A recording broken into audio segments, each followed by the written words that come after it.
Okay, let's move on to another case of a rate law, a simulated data set of a rate law that's shown here. C squared 1 minus c. This has a name to it, and it's called the following. It's a second order logistic rate law. It's kind of interesting, right? Because you would think that the c squared term, which has a positive sign in front of it, means that as you have more concentration, more of your species are being produced. Remember the sign convention. R of c being positive means that your species is being produced. It's being generated. Positive sign, positive net generation. So you would think that the c squared would cause the concentration to go up and up and up. More and more generation happens, the larger you have your concentration. But if your concentration goes above the value of 1, then this could become a negative sign because 1 minus c becomes a negative sign when c is bigger than 1. And I have a negative sign out in front, and now you have a consumption of your species. So it is going to be producing your species at low concentrations, below 1.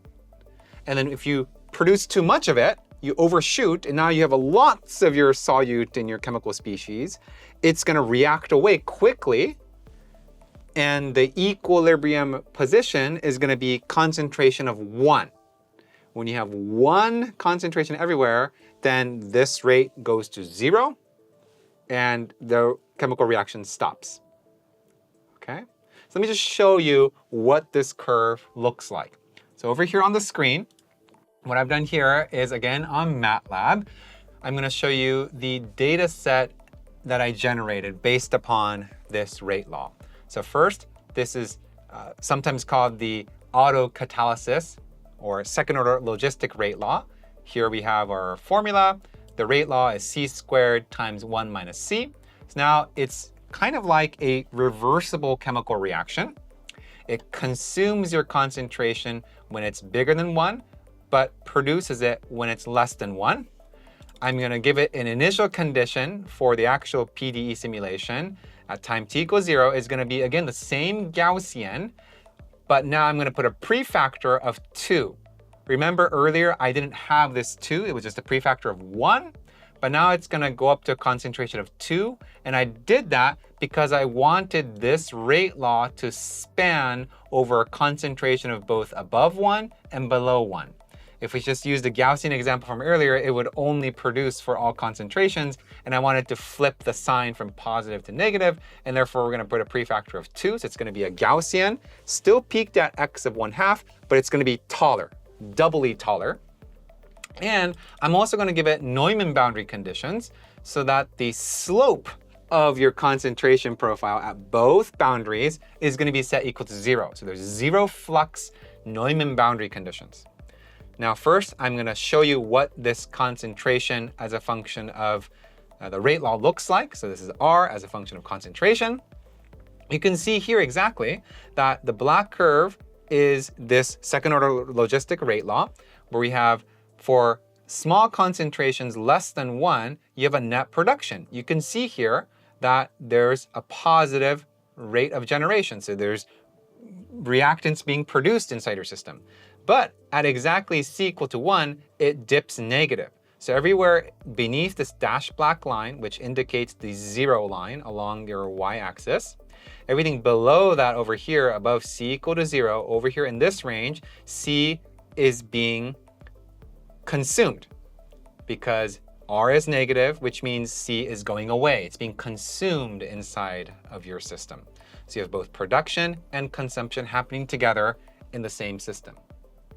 All right, so now what I've done here is to take in this rate law, solve this partial differential equation using this nonlinear rate law. Again, using analytical techniques to solve it is very hard. So I used finite difference to actually numerically evaluate this. Took those concentration data, loaded it into this data set right here. Concentration autocatalytic clamp. That's the data set. And you can see here, data, that's the structure that contains the concentration data, and then the discretization in space and time. And so if we evaluate this guy down here, I'm going to show you what the concentration data looks like. So I'm going to play this. I'm actually going to speed this up a little bit because I think it's too slow. So I'm going to play this animation. So here it is. Okay, so here I'm showing you the actual solution to the PDE with the second order logistic rate law. I have concentration as a function of position from x equal to 0 to x equal to 1. That's our domain side. I'm going to play it again. And you can see that the initial Gaussian initially reacts away.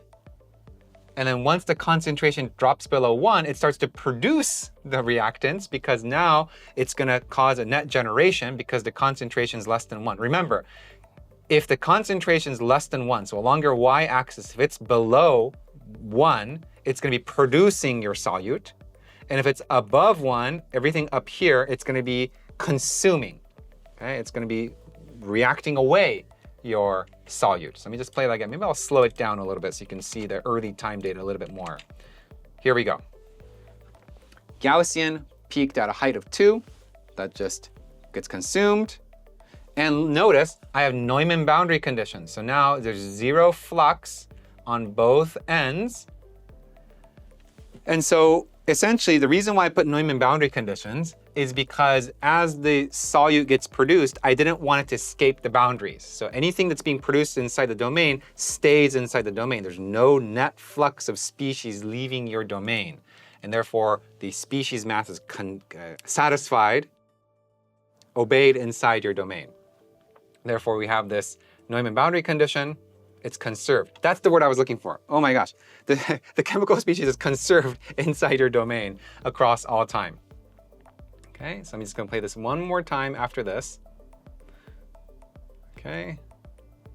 So once more, initial Gaussian gets quickly consumed away because the concentration was above 1. And then now it's like, oh shoot, I overshot. Now I need to start creating my solute to bring it back up to equilibrium.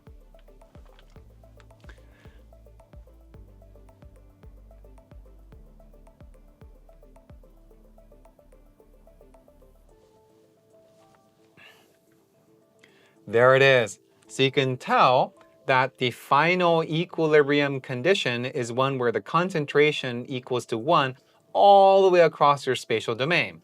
And now if you think about the differential equation up on the board, you can kind of see, yeah, that is the final equilibrium solution to this differential equation, because at very, very, very long times, then you're going to have no time rate of change inside your system.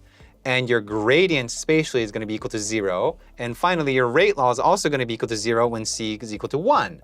So 0, 0, 0. And therefore, the PDE is satisfied. And also, the Neumann boundary conditions are satisfied when it's 0 all the way across because the slope is equal to 0 at the ends. So this is your terminal concentration profile as time t goes to infinity. That is the data set that I fed in to this gray box model. So if you go back to the screen, you can see that here is the data. Now this one, I think I've gone even more crazy, and I've generated here 20,000 time steps by 100 spatial discretization. So I've kept the same discretization in position, but I've run a much longer simulation because I wanted to make it go all the way to equilibrium. So I have 20,000 time steps. All right, so once again, this is now all we know. We didn't know anymore at this point, moving on, that it came from this second order logistic rate law. We're just going to take this data as is and move forward and try to apply the gray box. Before doing that, I wanted to give a little bit more motivation to the chemistry and physics and biology of where you actually might find a second order logistic rate law. Let me just write down a couple of quick examples. So one example that's very common in chemistry is an autocatalytic chemical reaction. And there's actually one famous example where people have used the second order logistic rate law to model. And going over to the screen, that's called the BZ reaction. It's one of a classic example of a autocatalytic chemical reaction that's a diffusion reaction system. So here is a video of a simulation of what the BZ reaction looks like. So what you're seeing is a spatial temporal evolution of a chemical concentration along a system. And you can see that as a species gets produced, it diffuses away, and it gets produced again, it reacts away, and it repeats itself, and there's also diffusion going on. So as it produces reactants, it's diffusing, and as it diffuses too much, it'll go away, and then it starts producing. But if it overproduces, it starts to consume. And so you get this kind of wave-like propagation happen due to an autocatalysis that's happening along your system. And this kind of phenomena is actually pretty common in heterogeneous catalysis. There's been Nobel Prizes awarded to discoveries in heterogeneous catalysis. And so you have a solid substrate, some kind of support. There's some reactant that flies onto your catalyst. It docks onto your catalytic site, and then it reacts away by reacting with another species along the surface. It becomes products, but it also can hop. It can hop along the sites along your catalytic surface, and therefore you have a reaction happening along a surface, but also diffusion happening at the same time. And that also produces these colorful patterns of reactants and products as they spread out and diffuse and produce inside of your system. And that's also commonly modeled using a second-order logistic rate law. So this type of reaction rate is extremely important in heterogeneous catalysis and heterogeneous chemistry. Now let's move on to a different type of example that often exhibits the second-order logistic rate law. Another very common example of logistic rate laws that are exhibited is in population biology, ecology, or epidemics. This is a situation where growth is nonlinear and requires cooperativity. That's where the C² term comes in. You need cooperation between multiple bodies for a growth to occur. So you can quickly see how epidemics might be modeled using a second-order logistic rate law. Let's suppose there's some virus, but the virus can only spread through interactions between humans. So you need two bodies, two humans, to come together and interact with each other in a closed room that will then propagate more viruses around the country, around a region, whatever. But as more people get infected, it's going to slow down the rate of spread because mostly everyone's infected now and there's herd immunity, and therefore the virus will start to spread even slower. And therefore there's 1 minus C that says, okay, my spread is going to slow down as I spread out even more. Okay, so that's an example where epidemic modeling, very, very simple epidemic modeling, often uses a second-order logistic rate law. Same is true for bacterial biofilms. Colonies and bacterial biofilms often exhibit cooperativity. One classic example is quorum sensing. A bacteria will release some kind of molecule that says, oh, let's hunker down and create a biofilm. Let's start releasing all these sugars and polymers to hunker down along the surface. They're communicating with their neighbors. That's cooperation. That also follows this second-order logistic rate law. And there's actually a lot of examples in ecologies too. Trees growing along a plain or a forest. You have one tree that produces a nice local microenvironment, so there's another tree next to it, and they're synergistic so that cooperation is such that their microenvironment promotes more trees to grow of the similar type in that local region. But if you overgrow too much, they're going to start to die off, and therefore you get a reversal reaction. Examples like this are everywhere in science and engineering. So it's actually a very practical model for us to try as case number 2. Okay, let's now dig into case number 2. Again, I've produced the data set for the solution for the chemical concentration, 20,000 by 100 gigantic matrix. That's all we have, along with our list of positions and a list of times. Let's see how well this gray box performs in that case. All right, now I have finished training the model based upon the 20,000 by 100 data set that I just showed you, which is a solution to this simulated example. But now we're going to forget the fact that it came from this. So now we're blind. We don't know that it came from this at all. This is all gone. We just take our data set, we compare the concentration, and in the loss for this particular thing I'm going to show you, I've included the data loss and also the PDE residual loss. So I've penalized the PDE error like I showed you earlier. I've included those two different types of loss and solved it. And this one took a lot longer and also a lot of playing around. You saw earlier that I tried a lot of different learning rates, different number of epochs. It took a lot of playing around just to get the parameters all correct. So it was pretty finicky, but let me just show you what I have right now. So here is the moment of truth where I will compare the concentration profile of the raw data along with our predicted value of the concentration profile based on this gray box. If I play this, looks like this. The black curve right here is the true data. The dashed red line is the gray box neural network model. Okay. I'm going to play this a couple of times so you can see it. Let me just maybe slow down a little bit, maybe into half speed. Here we go. So early time is very good. When the initial Gaussian with peak of 2 goes down, it's pretty good. And then now the concentration overshoots. So now it's too much consumption. It starts to produce. So now the concentration is increasing everywhere. And this is where you start to get some deviation. You start to get some errors in, especially near the edges at your boundaries. The center kind of overshoots a little bit. And then ultimately, they reach the right final equilibrium condition. Let me just play that again, maybe a little bit faster, because I'm impatient. I can't wait. Yeah, the initial time is very good. It gets better and better and better. And later in time, it's not as good. But overall, pretty good. I think there are some parts that one could be dissatisfied about, but overall, the model does a very good job, especially at early times.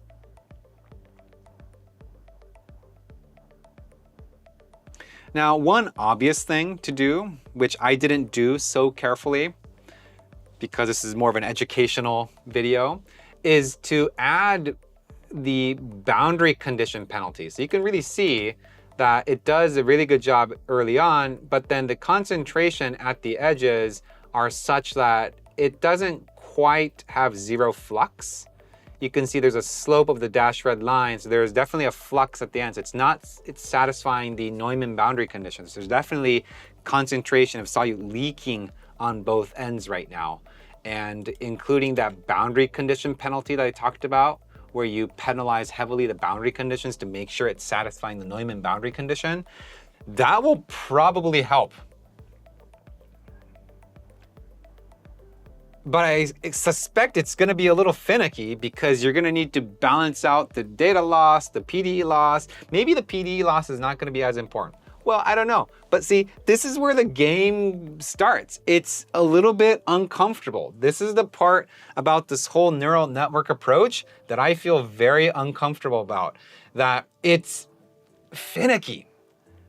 You put in different losses, you put different weights in front, you try different iterations of learning rates, of different neural network architecture of your black box. You know, I included 1 layer input, 50, 2 hidden layers, and then 1 output. Maybe you want to include more layers. I mean, you see what I'm saying? The dimensions of the things you can vary is many, tens of things you can vary. And then you start to enter, how robust is my model? I had to play around a lot to get it to this state. And if I didn't know the actual solution, I'd be a little uncomfortable. And also, the data that I'm using here is very clean. I mean, I'm solving a deterministic 1D heat equation with zero noise, with amazing temporal and spatial resolution. This is the cleanest of cleanest data set one can ever produce. And my lab performs experiments as well. And we know in the real world, it looks nothing like this. It is nowhere near as clean as this. And it still took a lot of playing around to optimize it. And you can do more things like break up your training into smaller pieces. So here I'm doing all 20,000 time steps in one go and training over that entire duration. Some people might say, oh, you should train in pieces. So you're going to do only 0 through 1,000, and then 1,000 to 2,000, and so on. You train in pieces so that you're not sending your entire time trajectory all in one go. But then that just adds another dimension to the things you can try and vary. So this is, again, where the discomfort comes in of what you exactly do. Let me add one more thing. One thing that was helpful for me in getting it to this state was a weighting in front of the loss that varies as a function of time. Let me explain that a little bit. One thing that really helped was putting a weighting factor in time.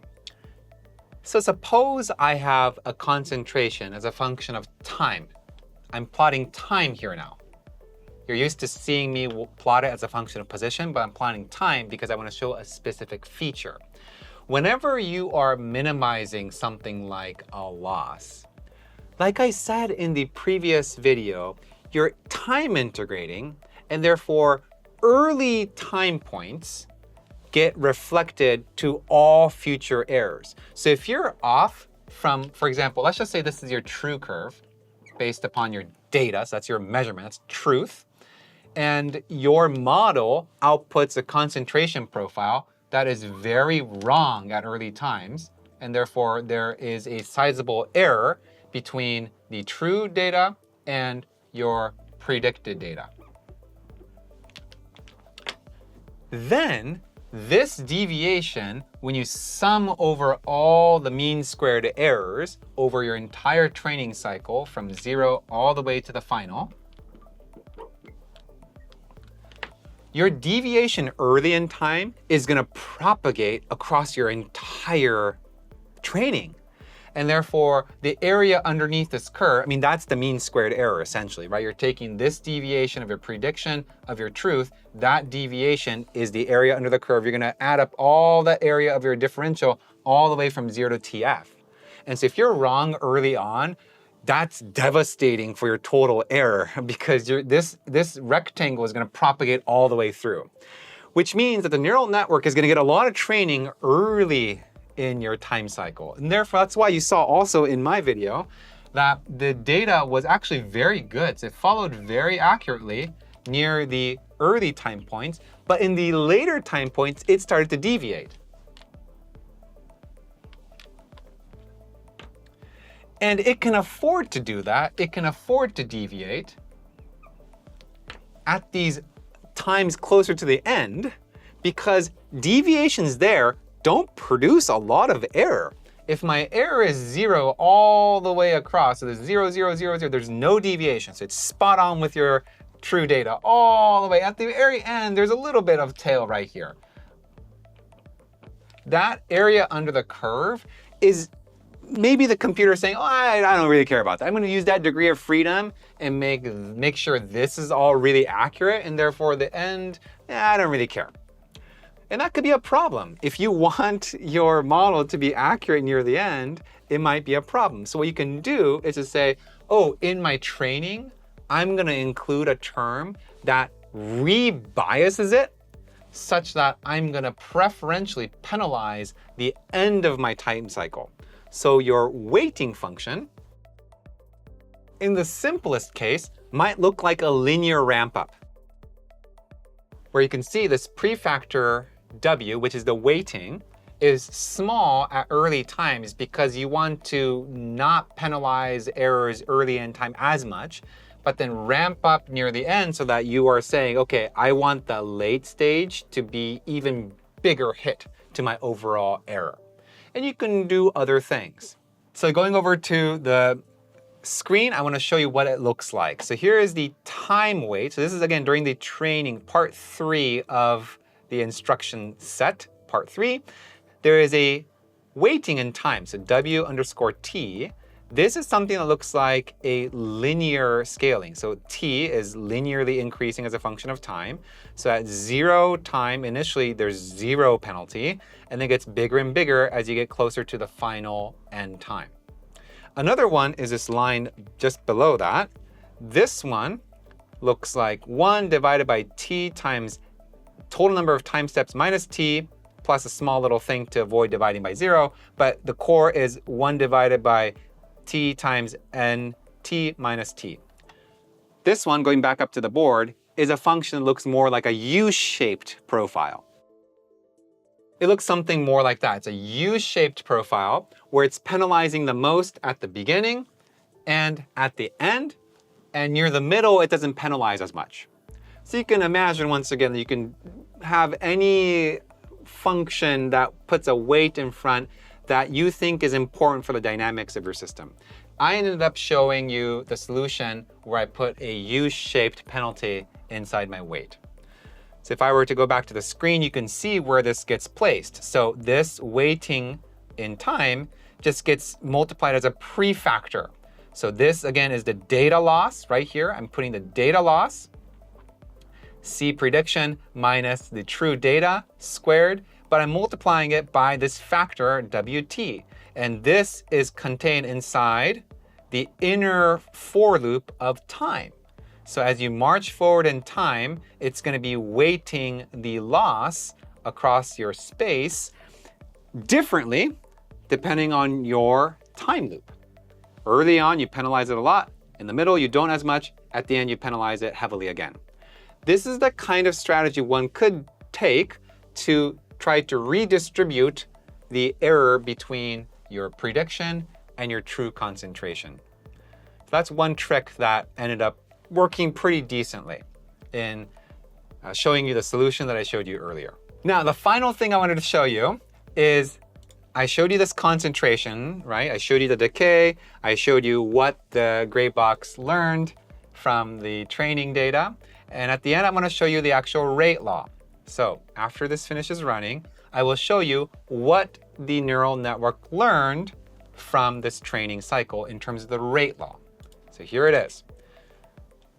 Rate as a function of concentration. The black curve is the true rate law right here. It's the second order logistic rate law. I'm just directly plotting this function in black. And the dashed red line is what the neural network learned. So you'll look at this and say, oh, that's pretty good. And I think you're right. I think this is pretty good. So based on only seeing the concentration data, that's all I fed this gray box.